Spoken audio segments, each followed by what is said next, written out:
অনেকে করবে আমার মা তুই শ্বশুর গেলি মা, করে না? এই বিটি ছেলেরা করে না?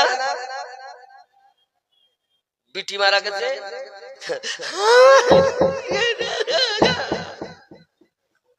কিসের জন্য ওয়াজ শুনতে এসছেন? মায়েরা যারা আমার বক্তব্য শুনছেন, পায়ে ধরে বলি, আল্লাহর হাবিব এটার জন্যই বলেছেন, বিলাপ করলে মা যদি সন্তান পিটি মারা গেছে তার জন্য করে কবরে আযাব, বেটার জন্য করে কবরে আযাব, বাপের জন্য করে তো কবরে আযাব, মায়ের জন্য কাঁদে তো আযাব। আল্লাহর হাবিব বললেন বিলাপ করা যাবে না। আর ওয়াহাবি জাতের মৌলবি মৃত ব্যক্তির দুশমন বলছে 4 দিনে করা যাবে না, 40 করা যাবে, কলমা খানি করা যাবে। কথা বুঝতে পারছেন আমার? তাহলে বিলাপ কারে বলে? কেউ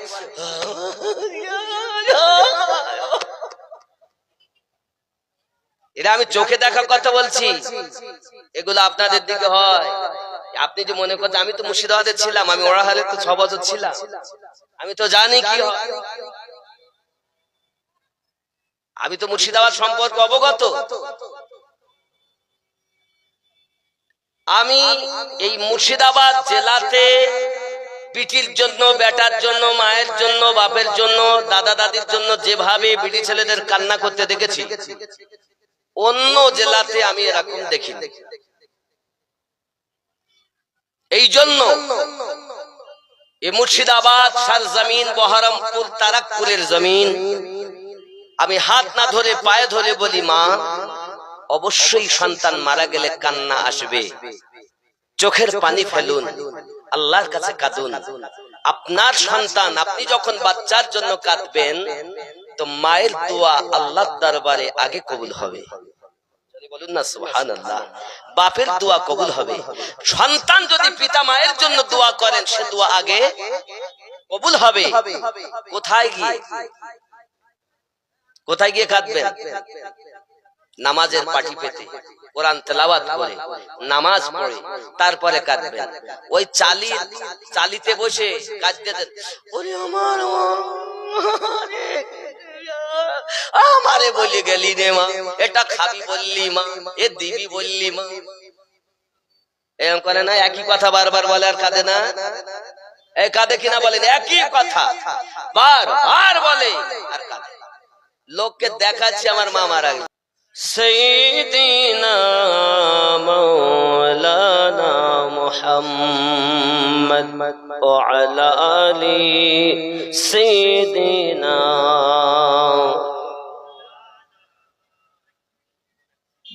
আলহামদুলিল্লাহ, যাবতীয় গুণগান রব্বে কারিমের, যিনি ওয়াহদাহু লা শরীক, অব্যয় অক্ষয়, নিরাকার নিরঞ্জন, যিনি আমাদিগকে সর্বশ্রেষ্ঠ জাতি করে জগতে প্রেরণ করেছেন, পাশাপাশি তার হাবিবের উম্মত করে জগতে পাঠিয়েছেন। আল্লাহ পাকের শুকরিয়া জ্ঞাপনার্থে উচ্চ কণ্ঠে বলি আলহামদুলিল্লাহ। আর একটু জোরে। পরে পরে নবী ও কানো মাকার রহমাতুল লিল আলামিন, রাহাতিল আশিকিন, আনিসুল গরিবিন, ওয়াদিসে সংবাদদাতা পয়গম্বর, উম্মতের গমখাওয়ার, মদিনার তাজদার, রহমতে মুখতার নবী মুহাম্মদুর রাসূলুল্লাহ সাল্লাল্লাহু আলাইহি ওয়াসাল্লামের উপরে লাখো কোটি দরুদ বৃষ্টির ন্যায় বর্ষিত হোক। সবাই বলি আল্লাহুম্মা আমিন। মহান আল্লাহ পাক আল্লাহ তাআলা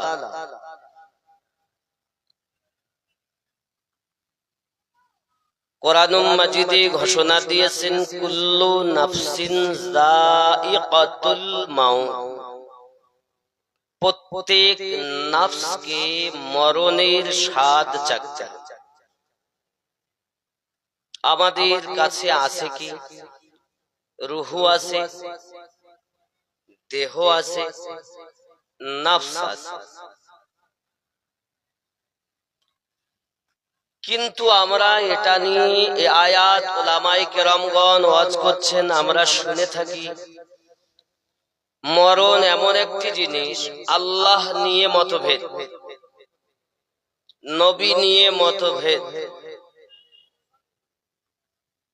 নামাজ নিয়ে মতভেদ, তেলাওয়াতে কোরআন করতে গিয়েও মতভেদ আছে না নেই? কেউ বলছে ওয়ালা যালিন পড়ো, কেউ বলছে ওয়ালা দালিন পড়ো, কেউ বলছে বুকে হাত বাঁধো, কেউ বলছে নাভির নিচে হাত বাঁধো, আবার কেউ বলছে হাত মুঠে বাঁধতে হবে না, নাকি বলে? মতভেদ আছে না নাই? নবী পাককে নিয়ে মতভেদ, কেউ বলছেন নবী গায়েবের সংবাদদাতা, কেউ বলছেন নবী দেওয়ালের পিছনের খবর রাখে না। বলছে কি বলছে না? জোরে বলি নাউযুবিল্লাহ। এ কথা বলে না। নামাজও ঠিক করে পড়তে দেবে না, তেলাওয়াতও ঠিক করে করতে দেবে না। আল্লাহকে মানবো তো আল্লাহকে এক বলে মানতে দেবে না।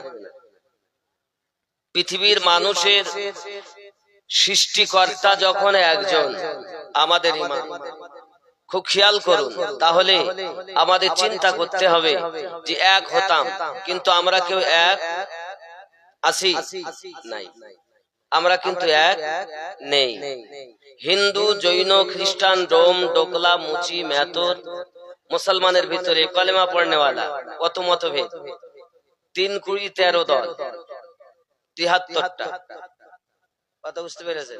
এই কলেমা লা ইলাহা ইল্লাল্লাহ মুহাম্মাদুর রাসূলুল্লাহ সাল্লাল্লাহু আলাইহি ওয়াসাল্লাম, এর মধ্যে নবী পাক বলেন কুল্লুহুম ফিন্নার, সব জাহান্নামী হবে, ইল্লা মিল্লাতান ওয়াহিদা, শুধুমাত্র একটি দল। সাহাবায়ে কেরাম বলেন হুজুর ওটা কোনটি? নবী পাক বলেন ক্বালা, নবী পাক বললেন মা আনা আলাইহি ওয়া আসহাবিহি, আমি আর আমার সাহাবায়ে কেরাম যে দলে, সেই দল জান্নাতি দল। বলুন সুবহানাল্লাহ। কথা বোঝা যাচ্ছে না? যাচ্ছে না? খেয়াল করুন, এখন কেউ বুকে হাত বাঁধে, কেউ আবার হাত বাঁধে না, আবার কেউ নাভির নিচে হাত বাঁধে। এরা উৎপত্ত শুরু হয়েছে না হয়নি? আপনাদের দিকেও হয়েছে, 3 মাসে মুক্তি হয়ে গেছে। তবে এর একটা সহজ পথ আমি বলি, দেখুন, এখানে হাত বাঁধা হাদিস, অস্বীকারী ঈমান দুর্বল, যিনি হাত বাঁধবেন না সেটাও হাদিস, অস্বীকারী ঈমান থেকে দুর্বল। যিনি নাভির নিচে হাত বাঁধেন এটা হাদিস এবং সুন্নাহ। বুকে হাত বাঁধলে হাদিস মানা হবে, হাত না বাঁধলেও হাদিস মানা হবে। নাভির নিচে হাত বাঁধলে হাদিস মানা হবে আর সুন্নাতের আমল হবে। জোরে বলে।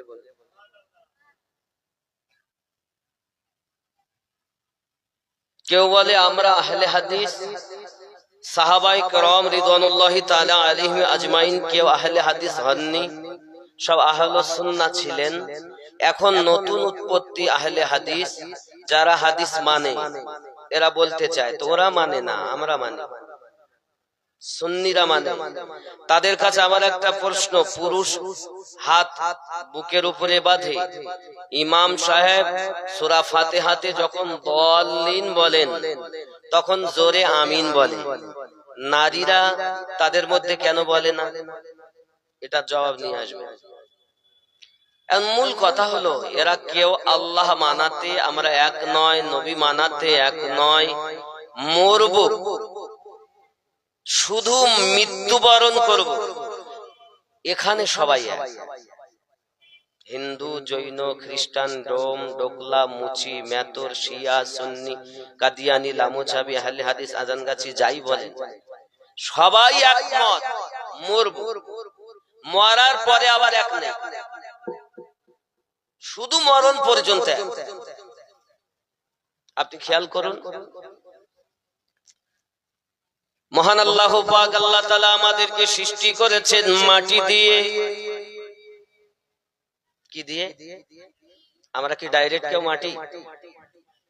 আদম আলাইহিস সালাম ডাইরেক্ট মাটি, আর আমরা হলাম আদমের আওলাদ, ইনডাইরেক্ট মাটি। ডাইরেক্ট আমাদের পিতা, আমাদের পিতার হাড্ডি থেকে আমাদের আম্মা হাওয়া। এখন এই জমিনে আল্লাহ পাক রুহু সৃষ্টি করলেন। এই রুহু আর দেহ একত্রিত করতে যাচ্ছেন, এরা দুজন মেলে না। কারণ রুহু হলো নূর, ঊর্ধ্ব জগতের জিনিস, আলামে আরওয়াহ, আর দেহ হলো নিম্ন জগতের জিনিস। এ দুটো এক হয় না। যেমন একটি উদাহরণ দেই, কেউ ইট আছে বাড়ি, ইট গুলোকে যদি একের পর এক সাজায় দেওয়াল হবে, কিন্তু ঠেলা দিলে পড়ে যাবে, বাতাস আসলে পড়ে যাবে। পড়বে কি পড়বে না? এই ইটকে যদি জমাট বাঁধাতে হয় তাহলে সিমেন্ট দিতে হবে, পানি দিয়ে তাকে মশলা বানাতে হবে। বালি সিমেন্ট যখন আমরা দিব, যখন তাকে মশলা বানিয়ে তার উপরে ইট রাখবো, কিছুক্ষণ পরে এমন শক্ত হবে বাতাস আসলেও আর পড়বে না, কয়েকজন ঠেলা মারলেও আর পড়বে না। আল্লাহ পাক আল্লাহ তাআলা দেহকে আর রূহকে একত্রিত করার জন্য, জমাট বাঁধানোর জন্য আল্লাহ পাক তৈরি করলেন নাফস থেকে। এই নাফসকে নিলেন, নাফস নিয়ে একটা গার, একটা মশলা তৈরি করলেন, আর এই মশলা রেখে দিলেন। এখন নাফস মরণ হবে, মরণের স্বাদ চাকবে নাফস। দেহরও মরণ নেই, রুহুরও মরণ নেই। রুহু হলো ঊর্ধ্ব জগতের জিনিস। মুমিনের দেহ রুহু যাবে দুইটি জায়গা, ইল্লিন আর সিজ্জিন। পৃথিবীতে মহান আল্লাহ পাক আমাদেরকে সৃষ্টি করে পাঠিয়েছেন, আমরা ওখানে যাব। মুমিন যাবে, কারো বা দেহ, কামিনের দেহ, কারো বা দেহ জমিনে দেওয়ার পর তার রুহু আল্লাহ পাক আল্লাহ তাআলা আসমানে লটকিয়ে রাখে। কথা বোঝা যাচ্ছে? আমি মরণ সম্পর্কে ওয়াজ শুরু করিনি, খালি ছাটাই করছি, ওয়াজ করব। এখন মৃত্যু তাহলে বোঝা গেল কুল্লু নাফসিন, যত নাফস আছে, যায়িকাতুল মাউত, মরণের স্বাদ চাখবে। রুহু মরে না, দেহ মরে না। মরে কে? কথা বলেন, কি মরে? নাফস। এখন কেউ বলছে মরে গেল, শেষ হয়ে গেল, তারা দলিলের বাইরে। যাবি যেদিন গরু মাঝারে, ভুল ভাঙবে রে সেদিন। শালিমুদ্দিন নকশবন্দি মুজাদ্দিদ রহমাতুল্লাহ আলাইহি তিনি বলছেন, এ বাংলার, এ ওয়েস্ট বেঙ্গলে যিনি আল্লাহর মেহবুব ছিলেন, নকশবন্দিয়ার তরিকায় আল্লাহর আউলিয়া বান্দা ছিলেন। জোরে বলি সুবহানাল্লাহ। আপনি আপনার ঘরের জিনিস চিনতে পারলেন না, অবহেলায় এদিক ওদিক চলে গেলেন। যাবি যেদিন গরু মাঝারে, ভুল ভাঙবে রে সেদিন। তোর পূরণ হবে সকল আশা, ওরে কমবখত কামিন। ভুল ভাঙবে রে সেদিন। হাদিস কোরআন গাদার গাদা, জগতে পাঠালেন খোদা। আলেমে বুঝালেন সদা, মানলি না রে ও কমিন। ভুল ভাঙবে রে সেদিন। আল্লাহুম্মা সাল্লি আলা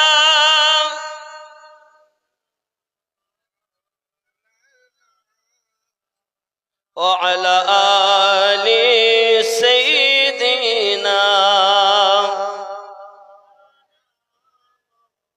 আব্বা আব্বাজি আমার সোনা মানিকের, মৃত্যুবরণ যখন আপনি আমার নাফসের মরণ হয়ে গেল, যেমন আপনি ইটের দেওয়ালকে যদি ভাঙতে চান, মশলা যদি বার করে নেন দেওয়াল পড়ে যাবে, ঠিক যখন নাফসকে আপনার কিনা মরণ দেওয়া হয়, রুহটাকে টেনে বার করে নেওয়া হয়, সঙ্গে সঙ্গে সাদের দেহ পড়ে যায়,